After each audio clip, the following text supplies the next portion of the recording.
You ask Tiger to solve. This deals with linear equations with one unknown. The final result is y=2.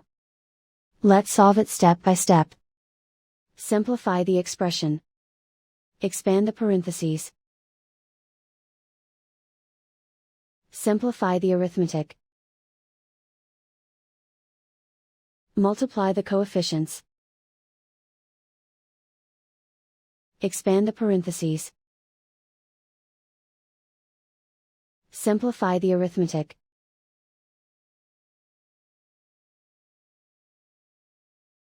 Group all y terms on the left side of the equation.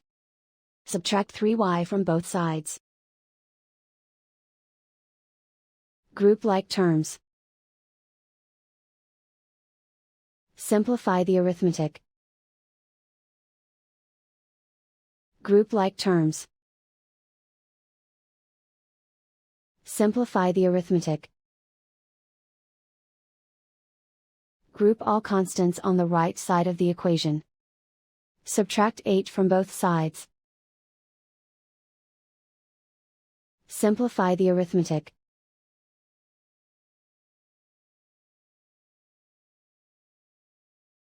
Isolate the y.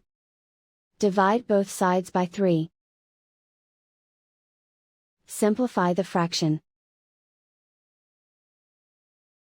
Find the greatest common factor of the numerator and denominator.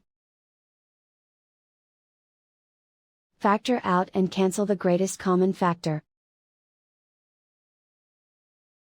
And so the final result is y=2.